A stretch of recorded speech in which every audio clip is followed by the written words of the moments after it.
Sport is superstition, science, family, drama, love, theatre. It's everything. That's why we've made a betting brand for sports fans. That's BETR. Gamble responsibly.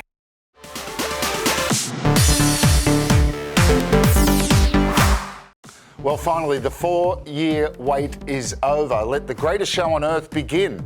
Welcome to Fox Sports Lab FIFA World Cup. I'm your host, Robbie Slater, and with me is Andrew Durante. Mate, how excited are you about this? So excited. So excited, It's Robbie. taken forever to arrive. 4 years, feels like a lifetime since the last World Cup in Russia, but pumped for it. Can't wait to get stuck into it. Well, on that note, let's get straight into it. What an opener for the Socceroos, coming up against the defending champions, France, next Wednesday morning. Andrew, we're in the deep end. Is Graham Arnold's youthful squad ready for this massive challenge? Tough. It's going to be a tough task. You've got France, you've got Denmark, you've got Tunisia. It's a tough group. You know, it's going to take super performances from so many. 17 of the 26 are debutants at the World Cup. That makes it difficult. But 4 years ago, we played them in the opening game. Incredibly, we do it again. And we went close. We went very close. Yeah, and I just think it's maybe a little bit too much to ask. There's a lot of injury clouds as well, and it's some of our key players. So it may be too much, but look, we're going to look at ways that maybe we can hurt them or the best way to play them. Look, I think an important thing to talk about is the selection. Did Arnie get it right? Bearing in mind injury clouds, what does your best lineup look like? Yeah, look, I think if we have Suter and Rolls available, if they've come through their injuries, then for sure that they start.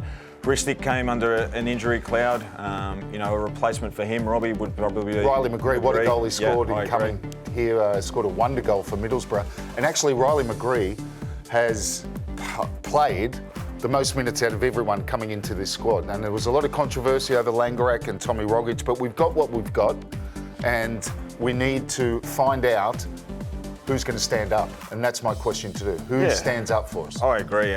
For so many youthful players there, you go for experience. Moy is going to be crucial. Matty Ryan is going to be crucial to big performance. He's going to be called on many a time in this tournament to keep the Aussies in it. So they need to stand up.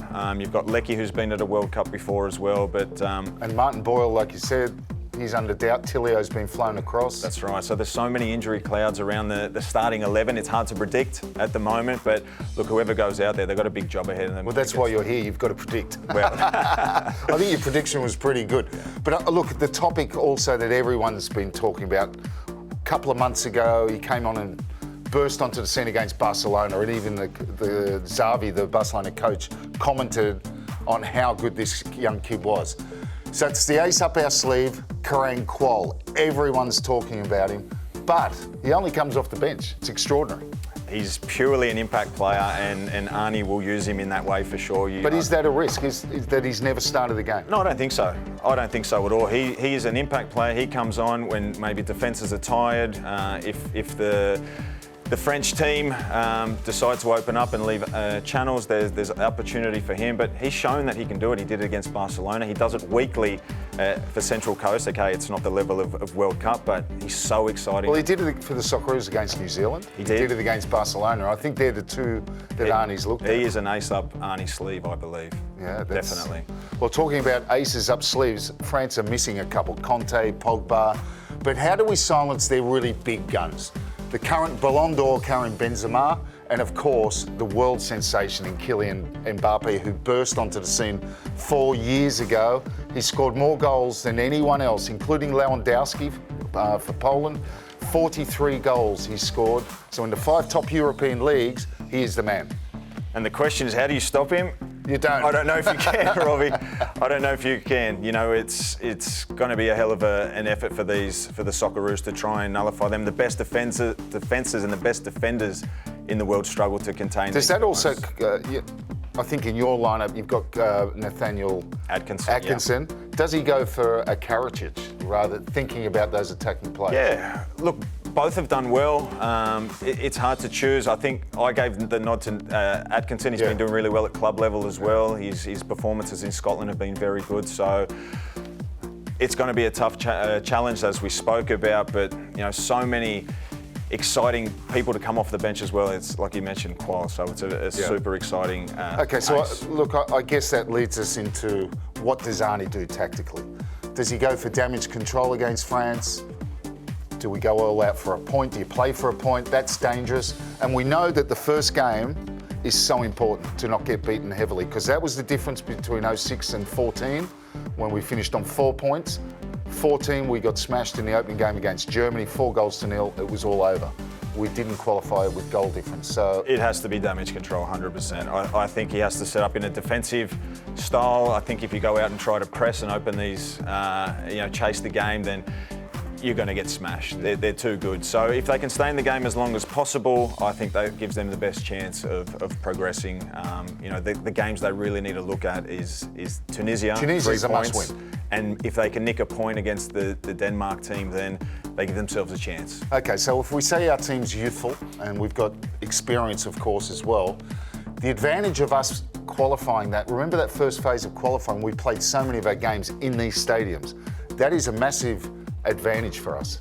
Yeah, and like you said, the youthful, they'll have the energy, they'll have the want, and the Socceroo attitude is always to never give up, and they'll give everything. And I know these guys, yes, they may be experienced on the world stage, but it's a World Cup. They'll be giving everything. It's a World Cup. I love it when you say right. that. They're going to be giving everything to make sure they perform well. You can't leave make everyone anything in the proud. dressing room. Exactly. Yeah. 3 games are going to go very quickly. Very quickly. Okay, it's a tough road ahead for the Socceroos. Next, we look at some of the tournament's big guns. The betting brand for sports fans. That's better. Gamble responsibly.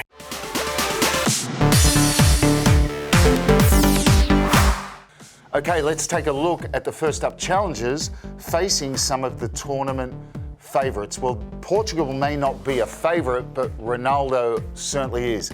Andy, this is going to be his last World Cup. We know all the dramas that's happened. They went viral of his statements against Manchester United, even against Wayne Rooney, stating that he looked better than Wayne Rooney. Well, that was certainly a personal shot at Wayne Rooney, but all those things lead to him not going back to Manchester United. But the big question is, does this affect it in their opening game against Ghana? Yeah, look, he took no prisoners in that interview. He was going after everyone, but is it going to be unsettling? Potentially. My opinion is it's potentially going to be a little bit unsettling. Because you've got Bruno Fernandes in there he's got Manchester United teammates inside that change room, and I'm sure they're not happy with, the way he's come out publicly and done that. Look, the spotlight now is going to be even more on Portugal. Everyone's going to see how will Portugal react, how's Ronaldo going to react, what type of a tournament is he going to have now after coming out in that explosive It's such interview. a big moment for him. It's his last World Cup. Will he do another Euros? Doubtful. Where's he going to go after Manchester United? They're all big questions. It's a big tournament, not only for him though, Andrew, but of course the other superstar. We've talked about the two. They've dominated Europe and the world in some sort of way for the last over a decade. Lionel Messi is the other one. To say he's in the twilight of his career is very accurate, but I tell you what, he's still playing well for Paris Saint-Germain. And you'd think that in Group C, up against the Saudis, who I did speak to Graham Arnold, he fancies Saudis a little bit as a real outsider. We'll put that aside, but Messi, like Ronaldo, last World Cup, surely the points are a must against Saudi Arabia. Yeah, look, he comes into this World Cup completely different to Ronaldo. Good energy, he's done so well for PSG. Maybe last year, if the World Cup had come last year, he probably wasn't at his peak for PSG, but he's really hit the ground running. This Argentinian team, 35 games, Robbie, unbeaten. You like this? You like them, don't you? I love them. I really think they can go a long way. When you've got Messi in your team, you've got a chance.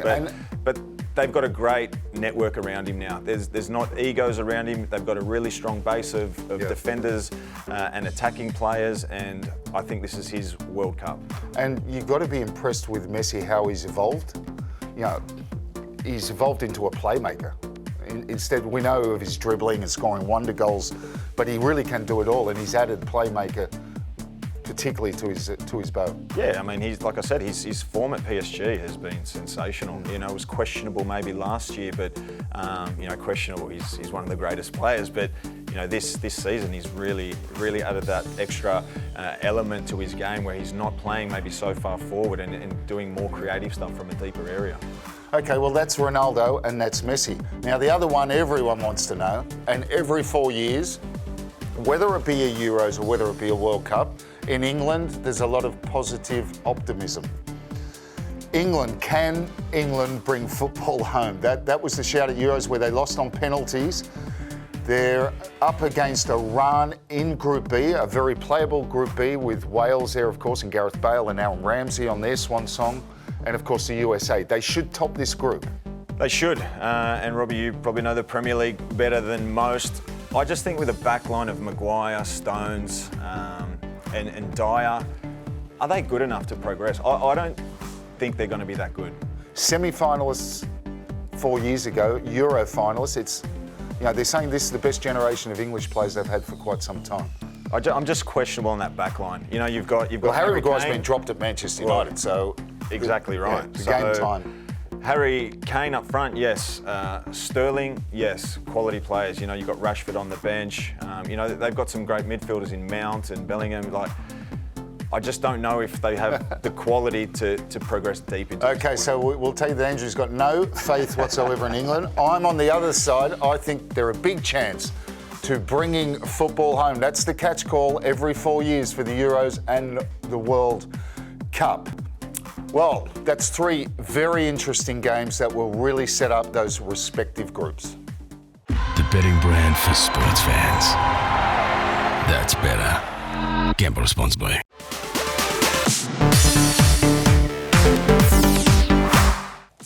Well, this looks like a very open World Cup neutral venue. We've got up to half a dozen genuine contenders when I look at it.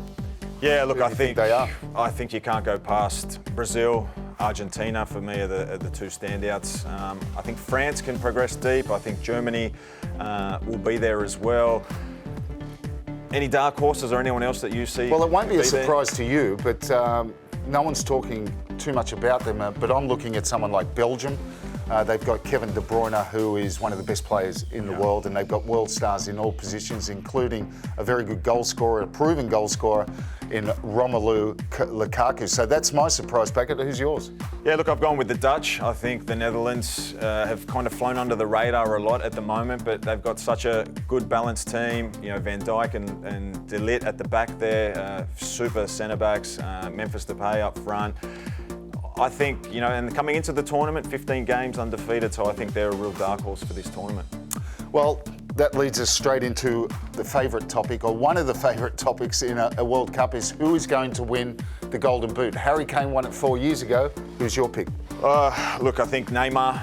I think Neymar will be there. I think Brazil will progress deep. So, he takes the penalties. He will be their main guy. So I think Neymar has to be there. Benzema for France. He'll be their main focus point for the French team as well. And I think they can progress really well. And I've gone for a dark horse, Lautaro Martinez for Argentina. Plays for Inter. He's been banging in goals a lot at the moment in Serie A. And he's been dubbed the next Crespo, Robbie. Well, so that's a big call. It's a big call. But you see anyone different there? I agree with you on Neymar. I think Brazil are going to go to the final. I think they're going to progress. So if they are going to do that, they're going to need Neymar to score a lot of goals. Harry Kane, I think he'll be there because I think England are going to go far. And Romelu Lukaku, he's at pretty good odds. And if Belgium do well, you'd expect him, being fed by Kevin De Bruyne, to be there or thereabouts. Okay, it's time. It's time for the big call. Who plays in the final? Who wins? Who loses? I think I'm going to put my money on Argentina. Look, I think this is their moment. The moment around Messi and being the greatest of all time, and the debate that always comes up: is he going to be the greatest if he doesn't win the trophy? I think he can. I think they've got such a good team. They've got 35 games undefeated coming into this World Cup. So, look, I think it's them. And on the other side of the draw, I think Germany. Not many people talk about them at the moment. Which is always risky to know. Germans are always there. They always say it. They're just always such a hard-working team. They've got such good camaraderie, and I think they'll be on the other side of that grand final. What about yourself? What about myself? Well, I agree with the South American team, but I'm going to go for Brazil rather than Argentina. I think they're going to win it. I think they're going to play England in the final. England, heartbreak again. Euros beaten on penalties by Italy 4 years ago, semi-final, lost to Croatia. Brazil haven't won it for 2 decades, which is pretty much unheard of. So, look, I think that we have a massive, massive tournament ahead. And Andrew, thank you for joining us, and looking forward to seeing you next week. Thank you, Robbie. Looking forward to it. Very exciting times ahead. Thanks, mate. Well, that's our show for this week. I hope you enjoyed it. Don't forget to subscribe below, and we'll see you again next week.